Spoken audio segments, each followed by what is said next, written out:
Can you hear me? Oh, yes, you are very loud. You're very loud. All Okay. right, you ready? No, but sure. All right.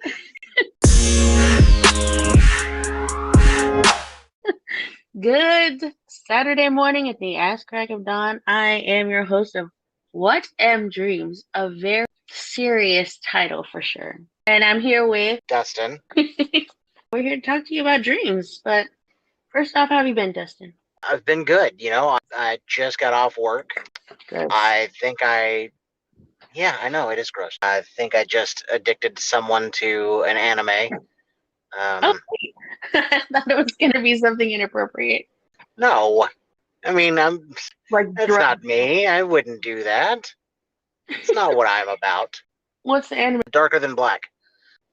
It's a real short anime. It's only like 20 something episodes for the first season, and then I told him not to bother with the second season. The second season shit? I only liked the first season. The second season was kind of garbage. It wasn't even made by the same people. So the second season is shit. That's what I was I asking. guess. Oh, I didn't. I thought you said something else. Anyway, but other than that, I was working, and then, one of the people that I don't want to talk to called me earlier. Oh, I see. Yeah. I was like, really?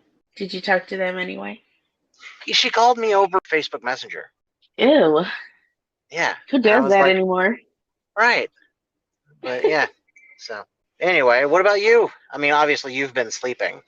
I have been sleeping, but I got up at 4, okay, to prepare for this thing because I was super excited about it, and also I wanted to sound half awake, at least, rather than half asleep. Well, you didn't do a good job because you sound like you're still asleep.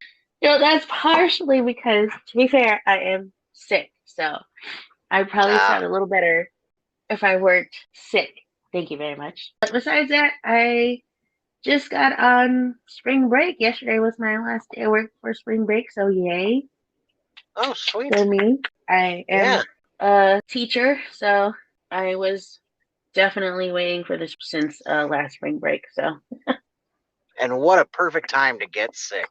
Exactly.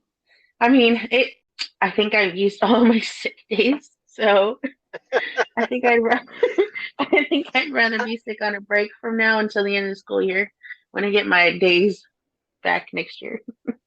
How is it that it seems like every school year when I talk to you, you're like, oh, I've used all my sick days. Even like before halfway through. You wouldn't believe, okay? The kids are germy as fuck. It's true. I know. Like, they have no concept of personal space, and they'll just cough at you. I mean, they are teenagers, but still, they're like a bunch of kindergartners with sailors' mouths. So kids are gross. I don't know how people keep having them. Like, they're disgusting. Yeah, and 3 of my own, I can confirm. Yes. Yeah, I know. And even your kids, I'm like, I don't know. Shut up. My kids are great.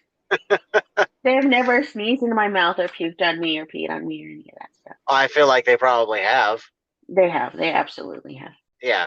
All right. So, you ready to get into this? What am dreams? Cool. What am dreams? Sounds like a really deep topic, right? Sounds like something Family Guy might come up with. That's a maturity level. Yeah. I was honestly, when I thought of that title, I was thinking of an old meme that goes, "What am the sky?" And that's what made me come up with it. Oh, yes, your inspiration, your muse. Yeah. An old meme. It was a meme from like the mid 2000s. Jeez. Yeah, when we were, I mean, the title resonated with me whenever you said it to me. We had been, okay, for the listeners, we had been brainstorming, and I was just listing off everything I could possibly think of that relates to dreams, and I was in love with none of them until Dustin said, "What am dreams?" We had like at least 50 different titles. At least 50. Yeah, girl. But we settled on this one, and we hope it reflects the gravity of our conversation. Sure. Yeah. I'm gonna be pretty serious here in a second when I get into my first theory that I didn't come up with. This was a theory that I've read about why we dream. All right, Mr. Serious. So I'm gonna go first, and then after I finish that one, we'll have a little discussion about it, and then we'll switch back to you. You can talk about one of your theories. Sounds good. So the first theory that I had read, which was like several years ago, was that it's an evolutionary process that our brains actually went through to help prepare us for different scenarios, different situations. I guess that it thought we could encounter. I mean, none of the dreams that I've ever had seem like they're realistic enough to have been something that I would encounter. But essentially, like dangerous scenarios? Yeah, like dangerous scenarios, yes. Or just in general, things that you're not prepared for. And so, there's a chemical that's released in the body that shuts down your motor functions generally. There are people, that have the sleepwalking, which I do have a whole episode on sleepwalking because that's pretty awesome too. Yeah, that's a good idea. So generally, you're flooded with this chemical that immobilizes you, and then your brain can come up with all these scenarios and send all these pulses to all the right spots, and make sure that you're preparing, right, for either dangerous scenarios or just scenarios that you might encounter at some point, like embarrassing scenarios, things like that. I don't know how true this theory is because it is just a theory, but I kind of like the idea. Yeah. It seems plausible. It sounds legit. Yeah, I was going to agree. I do, though, think that my other theory that we'll talk about later, to me, feels more accurate in a way. Okay. Tell me, what are your thoughts on that theory?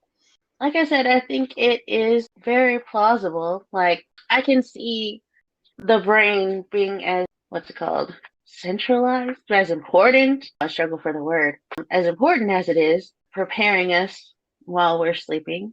It was interesting that you mentioned that the chemical release Immobilizes you? Yeah. Yeah.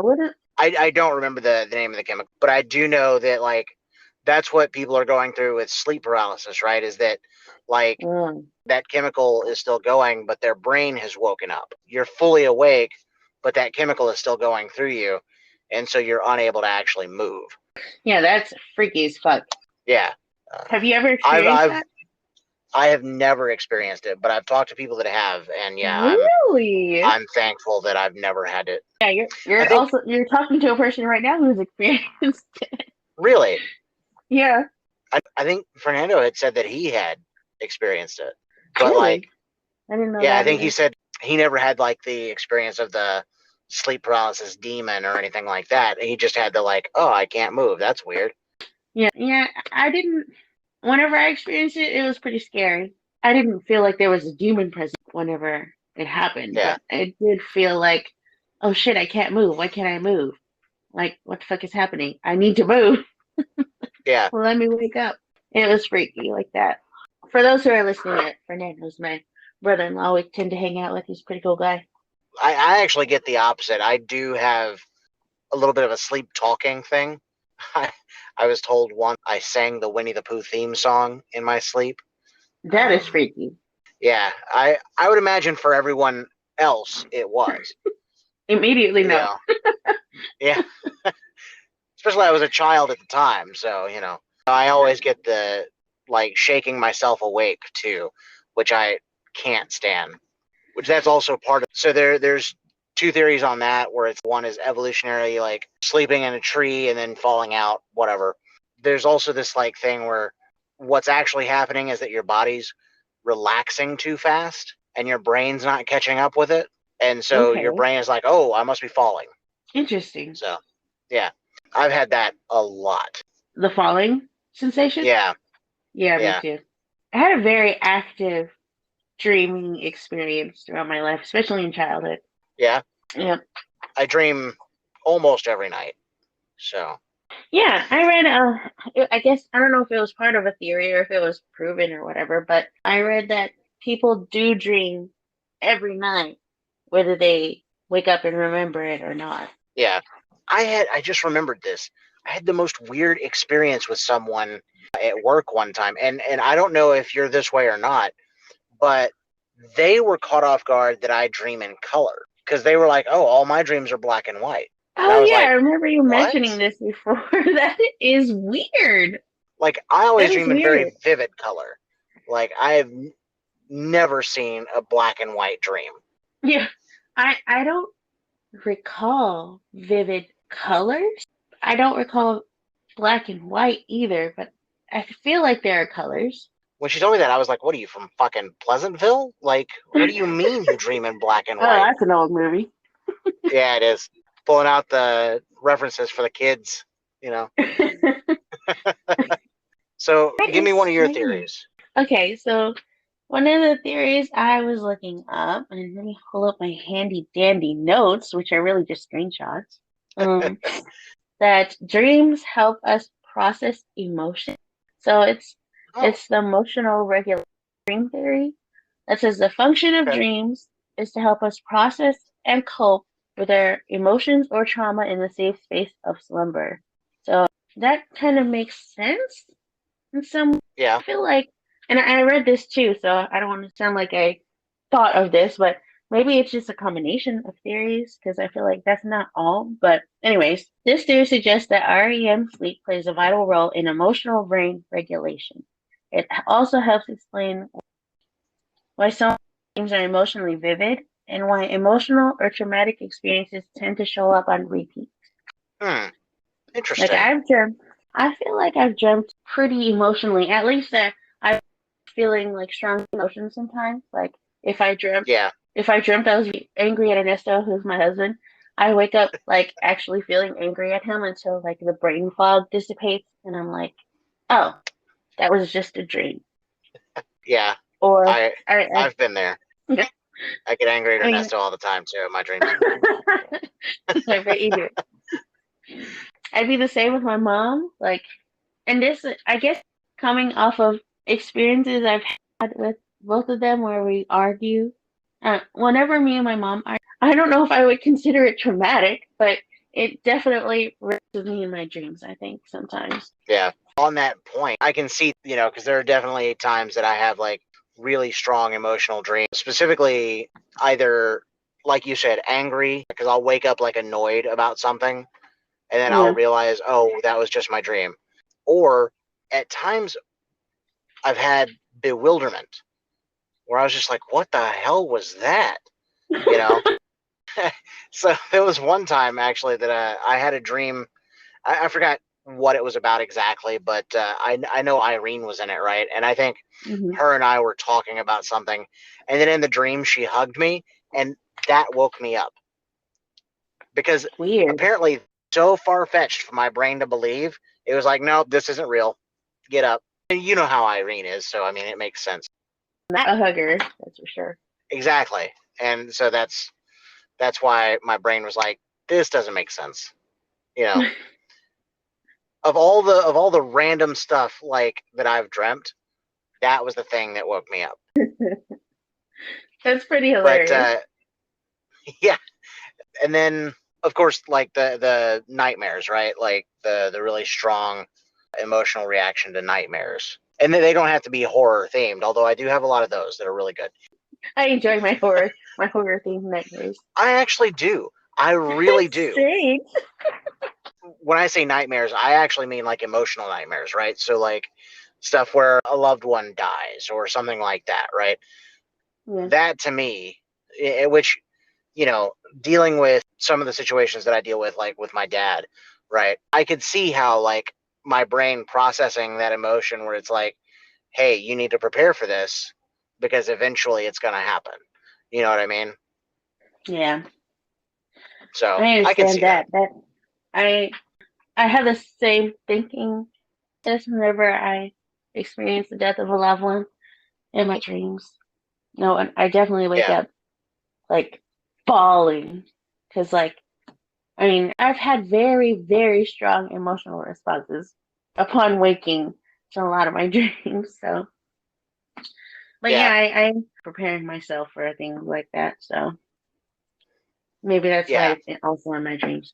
And also, maybe I mean that ties back to your previous theory that it's just preparing you for scenarios that may pop up in our lives. And something else that we'll touch on at another point in the podcast is, you have somewhat premonitionish dreams. I don't know if premonitionish is a right word. I don't even know if it's a real word, but that's what I used. No, it's kind of like premonitions. Yeah. It sounds funny. I like it. We'll get into that at some point as well, where, we talk about how you've had dreams that feel like they're going to come true if they aren't actually, or that might actually have come true. We'll talk about that. For sure. But about the emotional thing, I can understand why you would even have a more emotional response to those things because of those premonition type dreams. Yes, that makes so much sense. It does, because like it definitely freaks me out whenever I wake up and I'm like, oh shit, this is actually gonna happen. So yeah, that's an aspect of my fear for those types of dreams. It's like that meme. Me, an empath, is sensing. All right. Well, my second and last theory that I want to discuss is actually sort of similar to yours, because the theory is something about how the brain is processing the information from the previous day, and it's sorting everything into memories that are going in a long term, short term, and like things that it can just forget. And something about the neural pulses are like sending these electrical charges in different spots of the brain, which are, stimulating I'm saying all kinds of scientific words that mean nothing really. But it's supposed to following. But it's supposed to basically, like, your neurons are firing as your brain is sorting out what your day was. And those neurons firing are triggering your dreams. It may not have anything to do with the information that it's sorting, but it's just you have neural pathways that have some kind of connection somewhere, Okay. And I can kind of see how what you were talking about with sorting out emotional trauma and emotional and sorting out like information from the day. I can see both of those like playing hand in hand, right? Because it feels like they're the same coin, but it's two sides of it. Because on one side you've got the emotional side that is tied to maybe very specific memories in your brain, and then you've got like the information that it's like, okay, well, this is in regards to this person, so it needs to go here, or whatever, and your brain, like a central filing system, is just sitting there going, sure, send it that way. And as it goes that way, it lights up all this stuff, and all of a sudden you have these very vivid dreams. Yeah, that makes so much sense too, because like if your brain is active for whatever reason, why our brains active, and maybe its function is to sort short term versus long term. Yeah. How else would it be awake doing things? Yeah, I think overall the brain in general is so fascinating. It's one of those things that like it has to study itself in a way. Yeah. Because for sure. It's us, but it feels like it's not us. So that's one of the reasons that I like this whole dream thing that we're doing, is because dreams are just fascinating. They're fascinating because they're such a mystery. Yeah, which ties into our brain being such a mystery.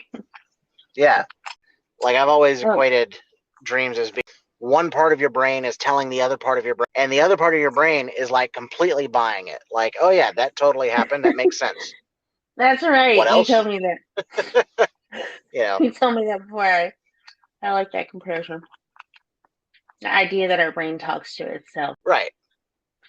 All right. So there's another theory. One more theory I wanted to talk about. The second one is that our dreams are the result of our brains trying to interpret external stimuli, like external things that are going on outside of our body, but while we're asleep. So, like the sounds of things going on around you, your brain is trying to interpret what that is, the sound in your environment directly around you. So, like, that makes sense to me too, because there have been many times that I've fallen asleep with the TV on. Whatever's going on the TV, I can hear it in my dream, and it makes for some interesting dreams. Yeah, I've been there. I've had the alarm on my phone go off, and then that's incorporated into my dream somehow. I remember dreaming about Rugrats. I don't remember exactly what the dream was about, but Rugrats were in my dream when I woke up. Rugrats were playing on TV. But a lot of times my brain will interpret it differently. Like it'll be something completely different. Yeah. I can't think of one specific instance though.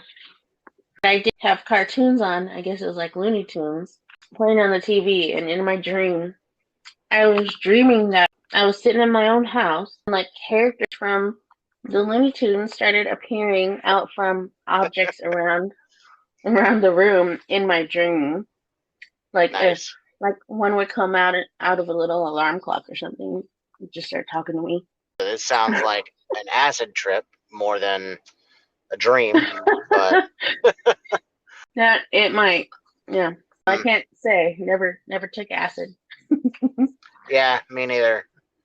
I was real square. There's going to be a lot of cartoon talk on this podcast for people in their 30s. This is we watch cartoons, guys. That's I don't even have kids, so I can't blame it on them.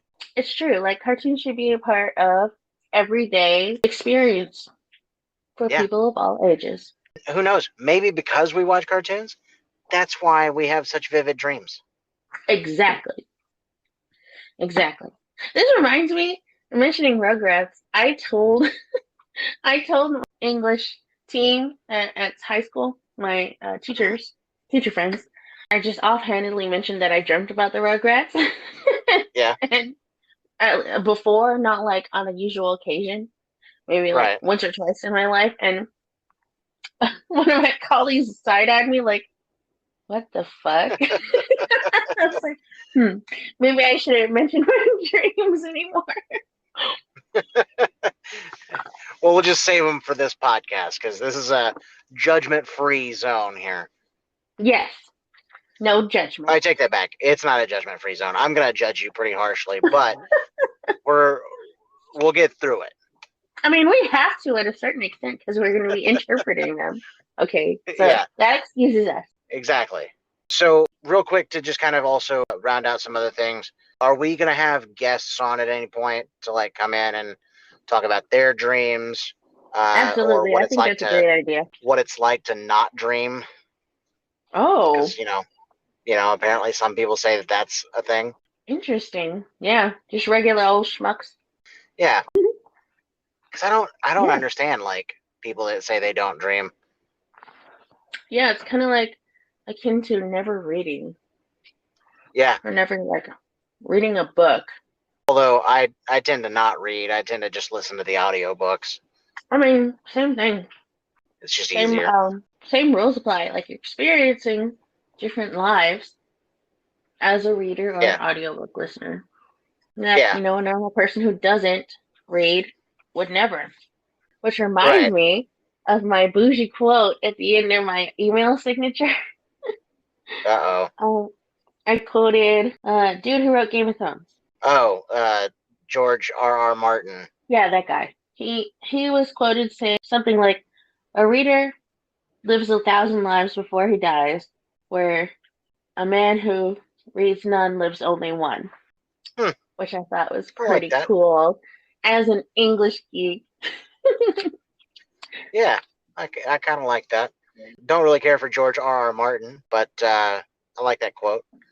Yeah, I never watched Game of Thrones or read the books, so just to put that out there. yeah. I mean, Yeah. because I know you'll mention it at some point because you like Game of Thrones. I do. Just gonna put that out at the top. I don't care for it. Get it over with. Couldn't get through the first episode. This is pertinent information for our podcast. It is. Yeah, I really liked it. I will say that for now, at least.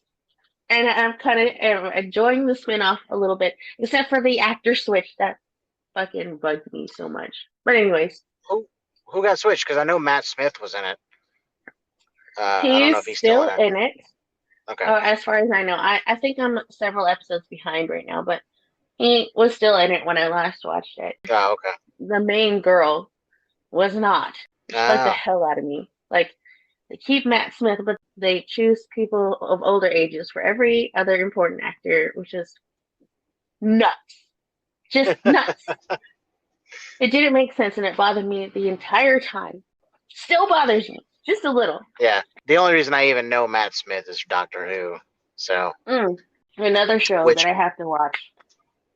Which he is brilliant in, by the way. Yeah, I heard. Do we want to, since we did start talking about books in terms of like, how they can inspire dreams from time to time, do we want to give any like literary recommendations? Sure. Because obviously mine is going to be the Iron Druid Chronicles. Which is funny, because this is currently listening to yeah, I know. He's on the 4th book. Oh, good. Wow, he's getting through it. Mm-hmm. He's about past me. Bless him. I heard him sneezing in the background. He said thank you. Aw. So sweet. Look at you. I know. Just I'm fucking sugar. I'm glad that you're hearing him sneeze instead of snoring, because that's what it would have been if I didn't wake him up. It's all right. We've heard plenty of that anyway. Yeah. No, shush. You're interrupting our serious podcast about dreams. So, literary recommendations, the Iron Druid Chronicles. Is there anything you want to say about it?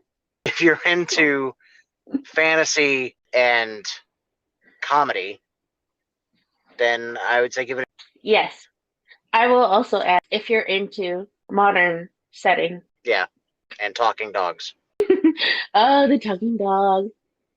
He's my favorite character. So far, anyway. He's everyone's favorite character. He's gotta be. He's man's best friend. Yeah. Nestor keeps talking about him. And he's like, oh, my dude Oberon, my boy, that's my boy. He was telling me about it yesterday. Yeah, he's great. He says something. Our dog, we have a dog named Bruce Winchester because he's fancy as fuck. But he said, you know what Bruce was telling me through our bond is that he wants apple smoked sausages. Apple smoked sausages. Which is something, the talking dog wants in the Iron Druid Chronicles. So yeah, definitely check it out if you like dogs. If you like dogs, that's it. If you like dogs, don't forget, he also likes French poodles. He also likes French poodles, for sure.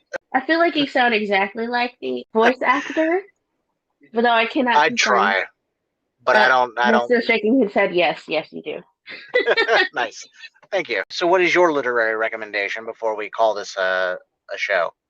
Oh, and after literary recommendation, I just want to mention the dream that I had this morning. But okay, so literary recommendation. Yeah. I read a middle grade book recently. I'm very into young adult novels because I am a child. But I read my first middle young adult? No, I'm literally a child. But I read my first middle grade book, like middle schooler age book, in a long time, probably since middle school, because I only read like teen fiction or adult fiction. And it's called The Big Tree by Brian Selznick. It's an extremely cute read. If you're into Mother Earth and plants, then you would probably like this book. All right. So it has to do with like little seeds. It starts out with little seeds, and it goes on the span of their lives and they fully mature, which is so cute. I actually got to hear Brian Selznick talk at the book convention that I went to because I'm so cool. I am so cool. Yeah. You giant nerd. Anyways, I'm just gonna put this little plug in here. North Texas Teen Book Festival. Excellent book festival. They had like panels of authors there for young adult fiction readers. Well, just young adult readers and middle-aged readers and some children's books people. So that was nice. But yeah, I got to hear a bunch of different authors talk, which was nice. And I got a bunch of free books there during Educator Day. Free books. Okay, I came home with a stack of books. I was so proud of myself. She really did. It was a lot. Oh, I won one. I won a book. Yeah. By ticket draw. Tell everyone the story about you winning the book because I think it's a good story. Thank you, Dustin. My mouth is like literally hanging open. Okay, so I've never won anything ever by ticket draw. Okay, they're calling the numbers off the tickets they gave to everybody there. There were about, I want to say, maybe 300 educators there. So I was sitting in the crowd with my little ticket in my hand, and they're calling off the numbers to come win their free choice of book. And I was like, I don't even know why I bothered looking at this. I almost didn't look at the number. So I was like, I never won anything anyway. But I looked at it, okay? I just looked at it. I was like, I guess I might as well just in case. You never know. And then they called my number. And in a room full of educators who were silent and patiently waiting to see if they get called, I yelled out, like I literally screamed, "Oh my God, I actually won." Like I was that person. It was so embarrassing. Yeah. But I was still riding on a high. Like I was smiling all the way to the book and all the way back. And I got high fives from my teacher friends, so that was nice. Two more of us got their books too.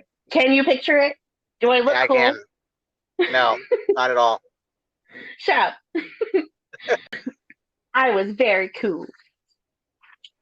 Well, I mean, I'm sure in that room, you were probably the coolest person there.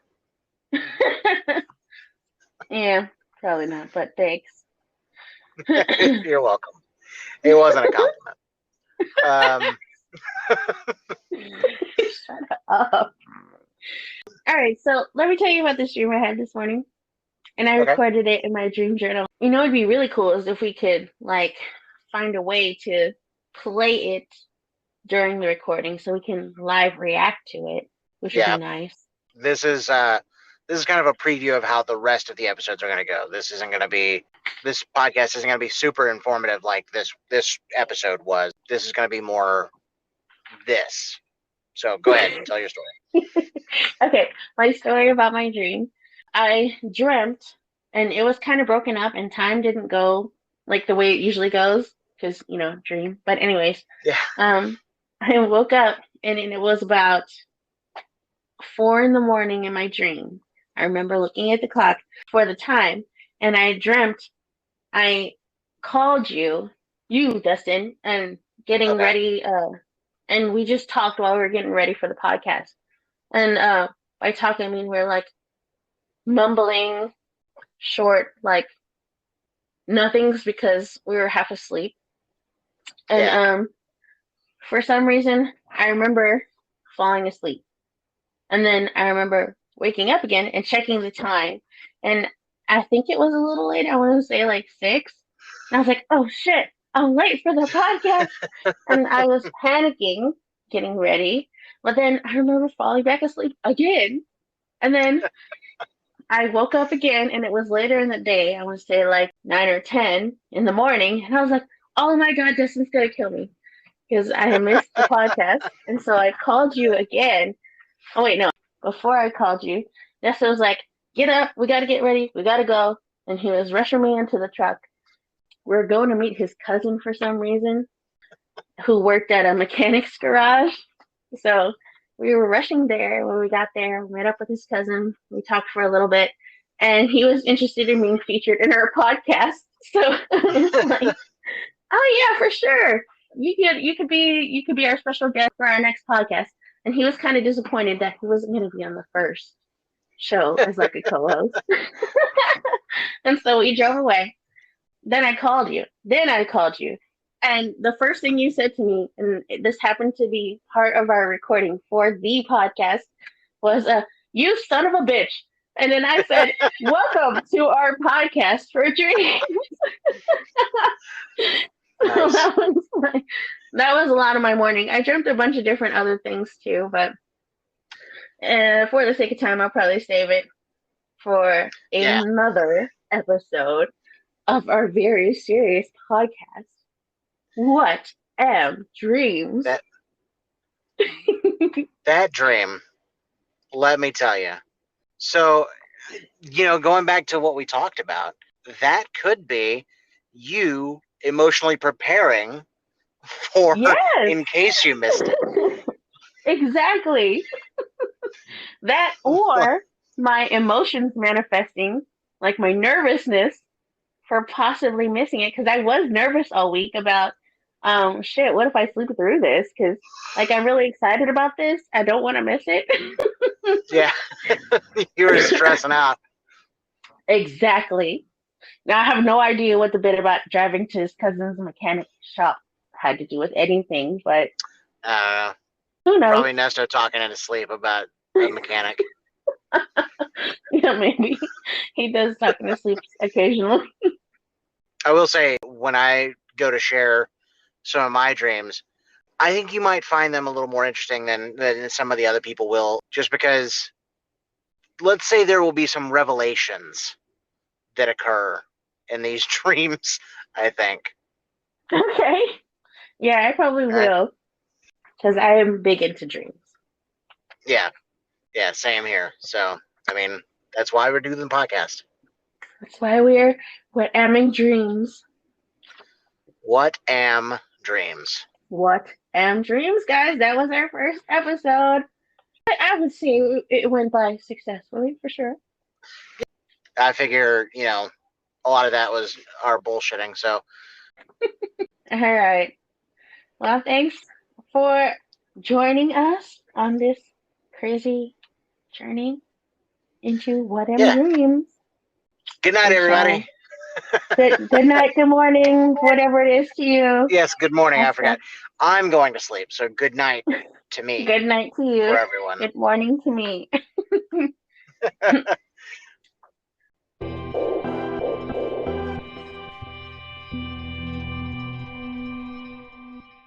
Thank you, Little Dreamers, for listening.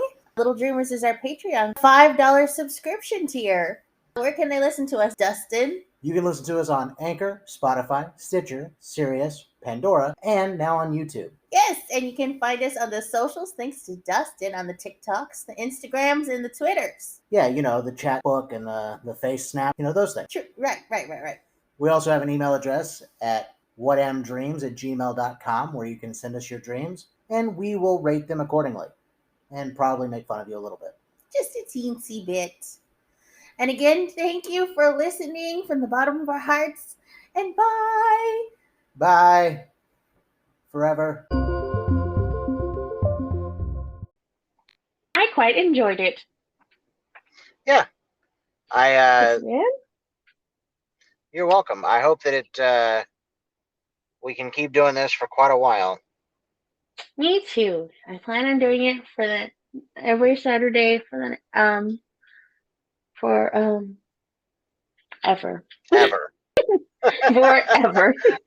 There was a word I was looking for and I couldn't remember it. In perpetuity. Oh no, I was not going to say that. I don't even know what that means. No.